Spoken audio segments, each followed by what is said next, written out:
Class 12th का आज का जो हमारा टॉपिक है that is auto immunity. Last time हम लोगों ने एलर्जी पढ़ा था और आज हम ऑटो इम्यूनिटी की बात कर रहे हैं। ऑटो इम्यूनिटी जो है इसका क्या मतलब होता है? ऑटो इम्यूनिटी का मतलब ये है कि जब आपका अपना जो इम्यून सिस्टम है, इसकी रिस्पॉन्सिबिलिटी बेसिकली ये है कि अगर बाहर से कोई इन्फेक्शियस एजेंट बॉडी के अंदर एंटर हो तो उसका मुकाबला करे, उसके खिलाफ रिएक्ट करे और उसे तबाह करके शरीर को बचाए। बट यहाँ ये जो डिसऑर्डर है इम्यूनिटी का, ऑटो इम्यूनिटी, इसमें क्या होता है कि अपना खुद का इम्यून सिस्टम अपनी ही बॉडी के किसी इंपॉर्टेंट स्ट्रक्चर के खिलाफ रिस्पॉन्ड करना शुरू कर देता है, अपनी ही बॉडी के किसी स्ट्रक्चर को तबाह करना शुरू कर देता है, उसी के खिलाफ एंटीबॉडीज जो है वो जनरेट करके उस स्ट्रक्चर को तबाह करना शुरू कर देता है। That is called auto immunity. अब डिपेंडिंग अपॉन कि इम्यून सिस्टम अपनी बॉडी के किस इंपॉर्टेंट स्ट्रक्चर के खिलाफ रिस्पॉन्स देता है, उस बेस पे ऑटो इम्यून डिजीज जो है वो कई किस्म की हो सकती हैं। अभी तक बहुत सारी ऐसी बीमारियां हैं, तकरीबन 80 से ज़्यादा डिजीज जो हैं वो ऐसी तलाश की जा चुकी हैं कि जिनके पीछे वजह जो है ऑटो इम्यूनिटी है। अपने शरीर के इम्यून सिस्टम का अपनी ही बॉडी के किसी इंपॉर्टेंट स्ट्रक्चर को तबाह करने का काम जो है that is called auto immunity. Auto means self and immunity means protection, बचाव। अगर इसका लिटरल मतलब देखें, इस वर्ड का मीनिंग देखें तो इसका मीनिंग क्या निकलता है? This is self protection. Auto immunity self protection, अपने को बचाना। बट बेसिकली ये सेल्फ प्रोटेक्शन नहीं है, ये तो सेल्फ डिस्ट्रक्शन है। तो ये जो नाम है ऑटो इम्यूनिटी, ये बीमारी के अकॉर्डिंगली फिट नहीं बैठता।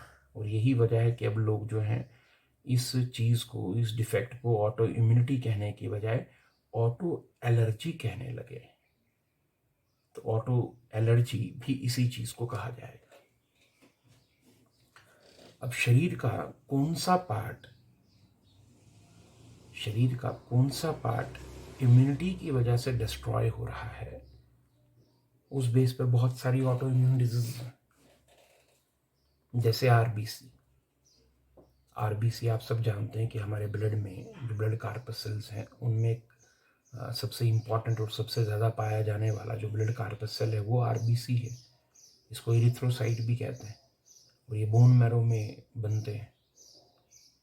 अब होता क्या है कि कभी कभी किसी इंसान का इम्यून सिस्टम अपनी ही बॉडी के आरबीसीज के खिलाफ एंटीबॉडीज बनाना शुरू कर देता है। तो बोन मैरो नए नए आरबीसी तैयार करके ब्लड में भेजता रहता है और इम्यून सिस्टम उन आरबीसीज को तोड़ता रहता है। इसका नतीजा ये होता है कि इंसान के शरीर में आरबीसीज जो हैं उनकी कंसंट्रेशन, उनकी तादाद जो है वो कम रहने लगती है। और जब आरबीसी ब्लड में कम होंगे तो इससे पूरी बॉडी के सेलों तक ऑक्सीजन जो है वो ट्रांसपोर्ट नहीं हो पाएगी, पहुंच नहीं पाएगी और ओवरऑल बॉडी जो है वो अफेक्ट होगी। इस डिजीज को क्रॉनिक एनीमिया कहते हैं। बोन मैरो चाहे जितने मर्जी आरबीसी बनाता रहे, इम्यून सिस्टम उन्हें तबाह करता रहेगा। सो ये जो ऑटो इम्यूनिटी एक इंसान के शरीर में अपने ही आरबीसी के खिलाफ शुरू हो जाती है, this is called chronic anaemia. और ज़्यादा आरबीसी टूटने की वजह से, क्योंकि हम जानते हैं कि जितने ज़्यादा आरबीसी टूटेंगे उतना ज़्यादा बॉडी के अंदर बाइल का प्रोडक्शन होगा। तो ज़्यादा आरबीसी टूटने की वजह से शरीर में बाइल की प्रोडक्शन भी ज़्यादा होती है और इसकी वजह से जो है वो और भी कई तरह की प्रॉब्लम है, जैसे जॉइंटिस जो है वो क्रिएट होता है। This is auto immunity against RBC. ऐसे ही क्रॉनिक हेपेटाइटिस है, this is auto immunity against liver. शरीर का इम्यून सिस्टम अपने ही लीवर के सेलों को तबाह करना शुरू कर देता है, लीवर डैमेज होना शुरू हो जाता है, उसे क्रॉनिक हेपेटाइटिस कहा जाता है। Hashimoto's syndrome, this is auto immunity against thyroid gland. Thyroid gland आप सब जानते हैं, हमारे गले में होता है, और इस थायराइड ग्लैंड से थायरॉक्सिन जैसे इंपॉर्टेंट हार्मोन आते हैं, और वो थायरॉक्सिन जैसे इंपॉर्टेंट हार्मोन बॉडी के लिए बहुत ज़रूरी है। बट कुछ लोगों में क्या होगा कि उनका अपना इम्यून सिस्टम अपने ही थायराइड ग्लैंड के खिलाफ रेस्पॉन्स देना शुरू करेगा और धीरे धीरे थायराइड ग्लैंड के टिश्यू को तबाह कर देगा। जाहिर सी बात है कि उस इंसान में फिर थायराइड ग्लैंड की जो सिक्रीशनें हैं, जैसे थायरॉक्सिन हार्मोन, वो कम होता जाएगा, और उस हार्मोन की कमी की वजह से न जाने कितने डिफेक्ट जो हैं उस इंसान में खड़े हो जाएंगे। ऐसे ही कुछ लोगों में इम्यून सिस्टम उनके अपना जो नर्वस सिस्टम है उसके न्यूरॉन्स को तबाह करना शुरू कर देते हैं। उसे मल्टीपल स्क्लेरोसिस कहते हैं, और इसमें धीरे धीरे इंसान जो है उसका नर्वस सिस्टम तबाह हो जाता है। कुछ लोगों में इम्यून सिस्टम जो है वो उनके जो अपने मसल्स होते हैं, उन मसल्स के ऊपर कुछ खास किस्म के रिसेप्टर्स होते हैं। उन रिसेप्टर्स को तबाह करने का काम ये जो इम्यून सिस्टम है उनमें करता है। तो मसल सेल्स पर मौजूद खास एसिटाइल कोलिन रिसेप्टर्स को अगर इम्यून सिस्टम तबाह कर देगा तो फिर ये होगा कि उस इंसान की मसल्स सिकुड़ेंगी नहीं, कॉन्ट्रैक्ट नहीं होंगी, मसल्स में हरकत नहीं होगी, और शरीर पैरालाइज हो जाएगा। उस कंडीशन को माइस्थीमिया ग्रेविस कहते हैं। तो मसल सेल्स के रिसेप्टर्स के खिलाफ जो ऑटो इम्यूनिटी जनरेट होगी, मसल सेल्स के रिसेप्टर्स खत्म हो जाएंगे, और रिसेप्टर्स खत्म होने के बाद उस इंसान की मसल्स जो हैं वो काम करना बंद कर देंगी और इंसान पैरालाइज हो जाएगा। That is called myasthenia gravis. Neurons तबाह हो जाएं, न्यूरॉन्स तबाह कर दे इम्यूनिटी तो मल्टीपल स्क्लेरोसिस, थायराइड ग्लैंड को तबाह कर दे इम्यूनिटी तो हॉशिमोटो सिंड्रोम, लीवर को तबाह कर दे इम्यूनिटी तो क्रॉनिक हेपेटाइटिस, आरबीसीज को तोड़ दे इम्यून सिस्टम तो क्रॉनिक एनीमिया। इस तरह से कई तरह की ऑटो इम्यून डिजीज जो हैं वो इंसानों में देखने को मिलती हैं। ये कुछ एग्जाम्पलें उनकी। ऐसे ही आप सब जब डायबिटीज़ के बारे में जानते हैं, डायबिटीज़ मेलाइटिस, शुगर की बीमारी, पैंक्रियाज के अंदर बीटा सेल्स होते हैं। उन बीटा सेल्स में से इंसुलिन बनता है, और उसी इंसुलिन से ब्लड का ग्लूकोज लेवल जो है वो मेंटेन रहता है। बट कुछ लोगों में उनका जो अपना इम्यून सिस्टम है वो पैंक्रियाज के उन बीटा सेल्स के खिलाफ रेस्पॉन्ड करना शुरू कर देता है, और धीरे धीरे शरीर की अपनी इम्यूनिटी पैंक्रियाज के उन बीटा सेल्स को तबाह कर देती है। अब जब बीटा सेल्स नहीं रहेंगे तो इंसुलिन नहीं बनेगा, और इंसुलिन नहीं बनेगा तो ब्लड का ग्लूकोज लेवल कंट्रोल में नहीं रह पाएगा, और उसी डिजीज को डायबिटीज मेलाइटिस कहते हैं। तो डायबिटीज के पीछे की जो वजहें हैं उनमें एक वजह ऑटो इम्यूनिटी भी हो सकती है।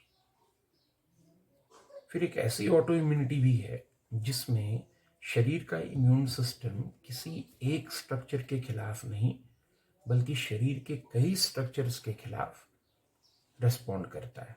सिस्टमिक लूपस इरिथमेटोसिस ये सिस्टमिक प्रॉब्लम है जिसमें इम्यून सिस्टम ऑटो इम्यूनिटी किसी एक स्ट्रक्चर के खिलाफ नहीं बल्कि बॉडी के न जाने कितने स्ट्रक्चर्स के खिलाफ एक साथ ऑटो इम्यूनिटी जो है वो शुरू कर देता है। अब यहाँ जो सबसे बड़ा क्वेश्चन इंसान के दिमाग में पैदा होता है वो ये कि आखिर इम्यून सिस्टम जो बचाने के लिए था वो अपने ही बॉडी के स्ट्रक्चर्स को तबाह क्यों कर रहा है।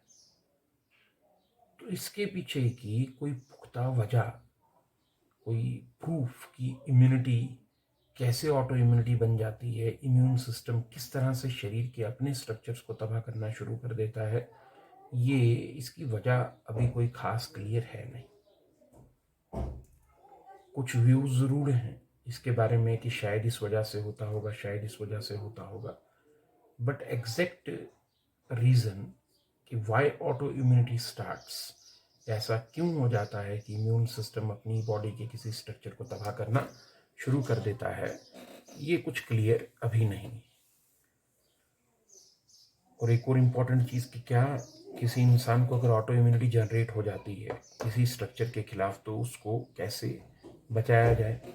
तो इसमें एक सिंपल सा तरीका ये होता है कि उसकी इम्यूनिटी को सुप्रेस किया जाएगा, उसकी इम्यूनिटी को कमज़ोर कर दिया जाएगा। और इम्यूनिटी को कमज़ोर करने के लिए हम उस इंसान को इम्यूनो सुप्रेसेंट ड्रग्स देंगे। साइक्लोस्पोरिन, एज़ोथायोपोरिन, ऐसी ड्रग्स हैं जिन्हें इम्यूनो सुप्रेसेंट ड्रग्स कहा जाता है। और जिस इंसान में ऑटो इम्यूनिटी जनरेट हो जाती है, हम उसे ये इम्यूनो सुप्रेसेंट ड्रग्स देकर उसकी इम्यूनिटी को सुप्रेस करते हैं। और इम्यूनिटी को सुप्रेस करने से उसकी बॉडी के जो स्ट्रक्चर हैं वो बच जाते हैं। हालांकि जब इम्यूनिटी को सुप्रेस किया जाएगा, उससे वो स्ट्रक्चर बेशक बच जाए, लेकिन क्योंकि इम्यूनिटी को हम सुप्रेस करते हैं, उससे दूसरे जो इन्फेक्शंस होते हैं उनका खतरा बढ़ जाता है। इसलिए किसी भी इंसान को किसी भी पर्पस के लिए जब इम्यूनोसुप्रेसेंट ड्रग्स दी जाती हैं, उसकी इम्यूनिटी को सुप्रेस किया जाता है, तो उस दौरान उसे स्पेशल केयर देनी पड़ती है, उसे अपना बहुत ख्याल रखना पड़ता है, क्योंकि उसे अगर कोई दूसरा इन्फेक्शन हो गया तो वो उसके लिए एक प्रॉब्लम बन जाएगा, बिकॉज इम्यूनिटी को तो हम खुद सुप्रेस कर रहे हैं। This is all about auto immunity.